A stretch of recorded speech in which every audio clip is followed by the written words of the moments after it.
What is up, everyone? Welcome to Moving the Chains with Ashmere here on Nuts and Bolts Sports. We have finally come to the Super Bowl day, Super Bowl weekend, and I know we are all super excited. I am happy to welcome Dominic and Aryanna to talk about all things Super Bowl related. So, hey guys, thanks for joining. Of course. Yeah, we're excited. Okay, I want to start off with what your plans are for the Super Bowl. Well, let's see. Plans. Maybe, obviously with everything going on, I can't have a Super Bowl party, but I might have a little gathering with a couple friends. Find somewhere nice and watch the game, have some good food and just enjoy it. It's the last game of the season, so looking forward to it. Should be a good night. Yeah, totally. What about you, Aryanna? Same. I don't have any big specific plans. $30 bucks. I actually was trying to wear like some hats or something to get just to wear for fun for the game, but didn't get anything in time. So maybe pull out some red and orange to wear or something. But yeah, I'm excited to watch the game. As far as food, maybe I'll make some guacamole or something. I like to do that when I have time. So, but yeah, I'm excited about it. I know. I saw in the Safeway paper, they called it a house gate, like instead of a tailgate. They're like, meals for your house gate. I thought that was cute. Like, everybody knows we're watching the Super Bowl this weekend, even if you don't like football. Yep. Because, like, what else can we do in a pandemonium, Okay, what's your favorite Super Bowl, like, thing to eat? Mine is nachos. I physically cannot live without nachos. Like anything smothered in cheese, I'm down for. So I'm going to be making some queso and like just chowing down tomorrow. Mm-hmm. Aryanna, what's your favorite Super Bowl like thing to eat? Yeah, queso is classic. I do like guacamole, so I'm all about the dips and nachos as well. Definitely that route. And I also do like when I can find them, like vegan buffalo wings and things like that. I love buffalo sauce, and if you can get a good brand or something, yeah, I like the vegan wings. Dude, I've never had those. Yeah, I was gonna say I'm not as progressive as Aryanna. I'm still. I mean, I'm a vegetarian too, but I've never had vegan wings. So yeah, no, I'm still eating animals over here. So on the flip side of that, I will just do regular like buffalo wings or like pizza or something like that. Really whatever is offered, whatever is around. I'm not that picky of an eater. So but all of the classic food. You'll have your dip, you'll have your wings, your pizza, all that good stuff. I'm putting into the universe that next year we will be at the Super Bowl. Like we'll be covering for Nuts and Bolts or something along those lines, because I really felt like this year would have been the year based off of how well we've been doing and how well all like the shows have been doing. So everybody, you're seeing it here first on Moving the Chains. Ashmere, Dom, and Aryanna will be at the Super Bowl next year, manifesting it now. I like it. Yeah. I don't know if anybody caught yesterday. Did you guys see Jordan, one of our social people, was on site at Tampa? Mm-hmm. She was a volunteer. So that was hella cool. Yeah. Oh, that's awesome. That's going to be so exciting. She showed all the Super Bowl rings and stuff. So if you guys didn't get to see it, we made a highlight on the Nuts and Bolts Instagram. Shameless plug here. But yeah, it was just cool to see the behind the scenes, and she did a lot of cool stuff. So thanks for that, Jordan. But let's just roll into the game. I mean, I think this has been what everybody's dreams have been since Tom Brady, moved to Tampa. They've been hoping he was going to take on Patrick Mahomes, like in the Super Bowl, the battle of Baby Yoda and the old veteran Yoda. I know we've all seen that meme go around, and I think it just thoroughly explains like what is going to happen in tomorrow's matchup. So first of all, I want to know, who are you predicting to win, Aryanna? Well, I think it'll definitely be close. It could go either way, but I'm predicting a little bit of edge for the Bucs. I think that the fairy tale will continue for Tom Brady in this perfect life that he seems to have.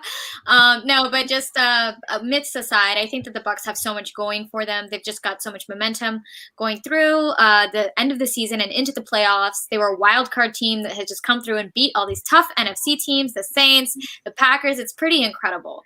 And the way they were able to do that was, of course, with Tom Brady. He's clutch. Scotty Miller running. They got a great core of wide receivers. They got playoff Lenny, who's just completely popped off in the playoffs. I think everyone's excited to see that. So they got the run game. And then their defense, they've just had players coming back from injuries, which has made such a difference. They had Devin White come back, now Vita Vea. So, yeah, they just got a lot of great players on both sides of the ball. So I think Patty Mahomes, if anyone is going to stop him, I think maybe these Bucs can do it. Yay, I'm glad.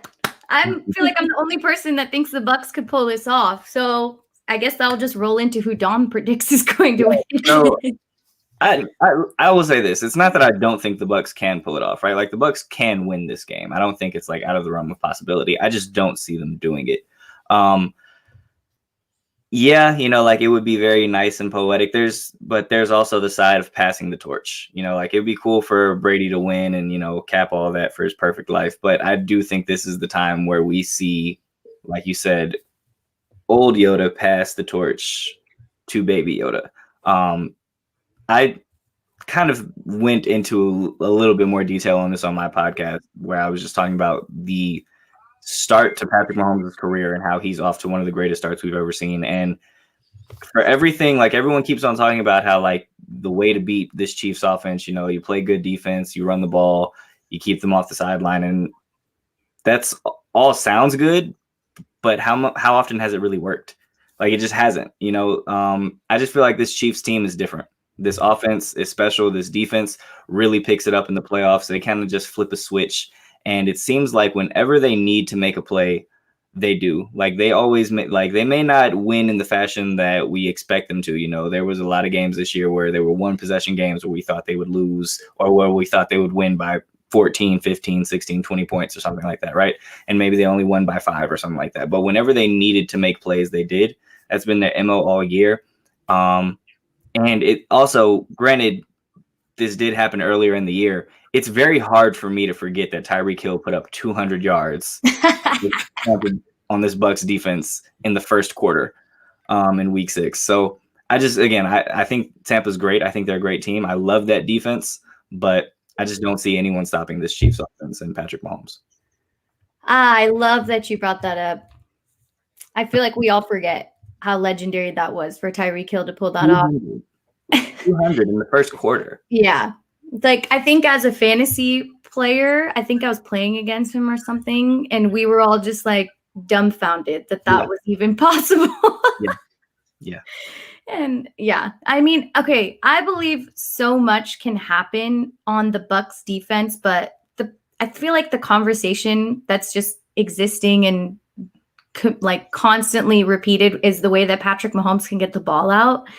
And so without any tough protection, and he's like blitzing him is just like not going to make any sense because he's so great against the blitz. So I'm just wondering how the Bucs can actually do what they need to do to stop him.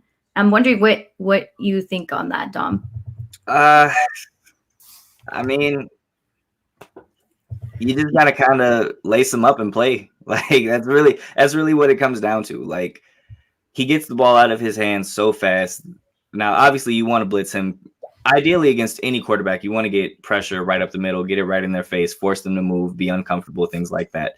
But Patrick can throw the ball from damn near any angle. Like he just finds ways to get the ball off. So it's really tough. And then with the weapons that he has, you got you got to ask your corners to like, hey, you guys just got to lace up. Like we can't really play zone against him either because he's going to find he can throw it in, like he can throw it through a keyhole. So you're just going to have to play man to man sometimes, and you're going to have to win. And that's, like I said, it's what I feel like is what makes this team so tough is that there's really no right answer to beat them. Like this Chiefs offense has figured out football. And as of right now, everyone else is just catching up. So like I said, it's just kind of, you got to go out there and give your best effort. And if your best isn't good enough, find something better. I think that should be put on a shirt. Patrick Mahomes can throw through a keyhole. Like I've never heard that before. And I feel like that is literally spot on as to the way that Mahomes plays. The man can be falling, almost on the ground, and Travis Kelce is catching, an 8-yard pass on the sideline. And it seems like it's not going to happen, but it happened against the Bills. So yeah, I'm going to print that for you. Okay, Aryanna, since we're rooting for Bucs, what do you think will make this the most successful for them? Like, what can they do to ensure that they don't, we can take over Dom and prove him wrong tomorrow? Well, that's the thing. And I think Dom made so many great points. Like, if Patrick Mahomes is getting the ball in the hands of his receivers and his tight end, it's game over. And I think with the Bucs, their front seven is incredibly strong, but their secondary is not as strong. Now, Sean Murphy-Bunting has had 3 interceptions in the playoffs, so that's really incredible right there. And the Bucs have been using turnovers to their advantage. So if they can secure some turnovers, get those fumbles and interceptions, those are game changers. But that front seven is so strong. Levante David and Devin White. My guy Devin White from Louisiana, very proud. But this is like one of the best duos in the NFL as far as linebackers go. So, and we've seen Devin White just scramble up and even get sacks. So with that strong front seven, and they have Vita Vea, of course. So if they're able to pressure Mahomes and contain him, because he is so great at rolling out of the pocket, but if they're able to contain him, pressure him, even push him back for sacks, I mean, those are drive that will completely, change the drive, change the tune of the game.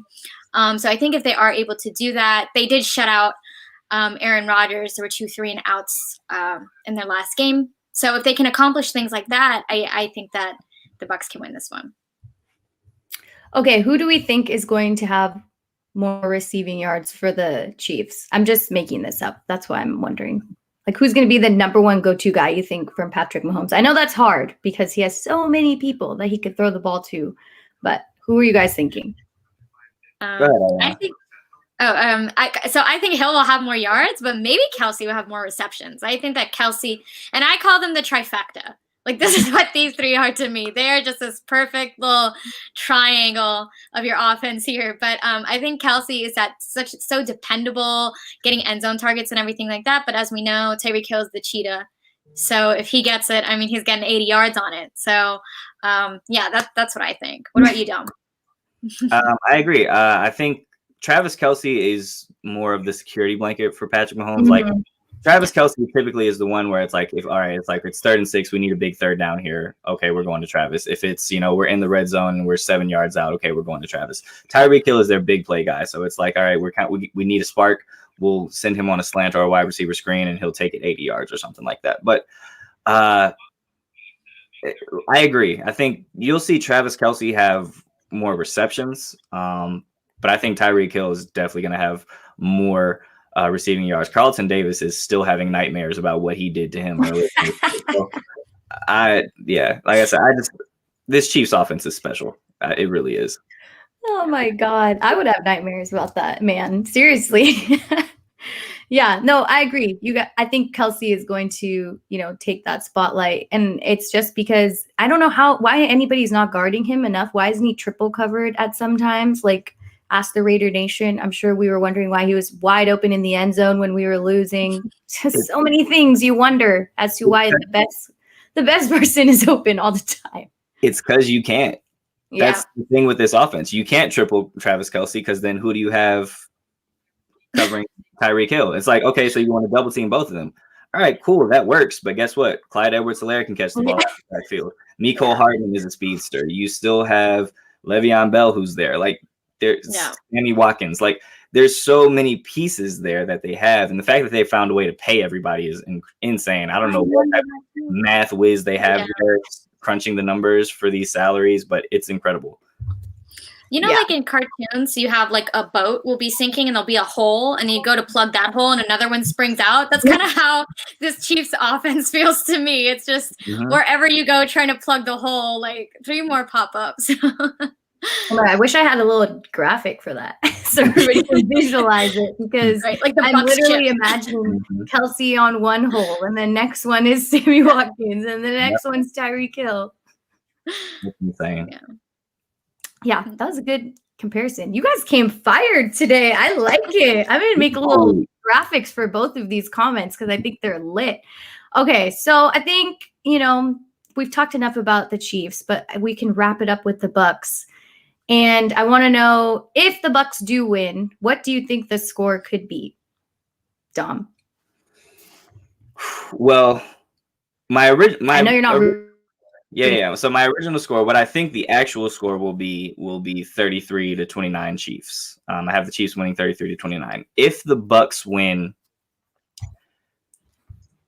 if the Bucks win, it's because this defense was able to get after Patrick Mahomes, and if that's the case, they hold the Chiefs under 30 points. So if the Bucks win, I'll say the Bucks win out in what would, I mean, not necessarily a low-scoring affair, but because of the offensive power, it would seem like a low-scoring affair. If the Bucks were to win this game, I'd say they win it something like 27 to maybe like 23. 27 to 23. Yeah. It's so hard for you even to pretend that you think that's going to be the score. I could feel it. You're like, I don't even think these numbers match up. There's so much going. And also, one of the things that I feel like and Tom Brady obviously is the GOAT. One of the things that's been very quiet these past 2 weeks, Tom has not played great.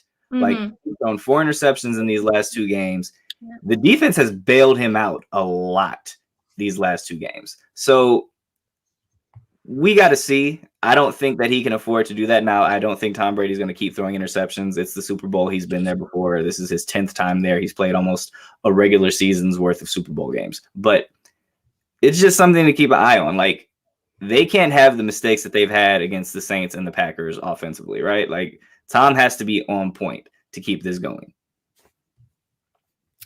Okay, Aryanna, different question for you. Do you think Patrick Mahomes will throw any interceptions? And if so, how many? I don't know about an interception, but I could maybe imagine if they do get that pressure, maybe a fumble. And it may not be necessarily on him, but I can imagine a big sack. And if that happens, if they are playing aggressively like they have, they might get a fumble. And you asked if he did throw an interception, who would it be to? No, how many? Oh, how many? One, if he does. I mean, I'm just saying, yeah, I don't really I expect him to really be on top of his game. And we got to think, like, yeah, Tom Brady has been to so many Super Bowls, but Patrick Mahomes was just to his first one last year and won it. So for a young quarterback, like, he does have a lot of playoff experience already. So in a way, for his age and everything, he's pretty seasoned, I got to say. So I'm not expecting a whole lot of turnovers from either. I was going to say, don't change your mind on me. You're the only other person I know that is thinking the Bucks could pull this through. I ran a poll the other day, and I think I had like 23 votes to 6 or something for Baby Yoda to win. Mm-hmm. And I was just like, wow, everybody is pretty heavy on the Chiefs. And I think betting wise, it's like the Chiefs are predicted to win by 3.5 or something. I don't know if that's changed, but I feel like the last time we talked, that's what it is calling out to. So I'm just like, this is a crazy matchup. Well, it's going to be great. Yeah. I mean, we hope so, right? But you love defensive games, remember? Listen, this could be a heavy defense. I will be completely fine if the Chiefs and the Bucks defense both are pitching shutouts and we get another game like how it was with the Patriots and the Rams where the final score is like 13-10. I'm fine with those kind of games. Yeah. I know. The whole time I was like, this is lame. I'm trying to see arm for arm out here, which is what Aryanna and I thought was going to happen with the Bills and the Chiefs, which didn't end up happening. Yeah, that was interesting. Yeah. Okay, well, cool. Well, I just wanted to see how you guys were feeling, how you're going to celebrate the Super Bowl, and just talk about what we think is going to happen next. So I appreciate both of you for being here. I've had so much fun. I'm going to make you t-shirts with both of your own little quotes because that was awesome.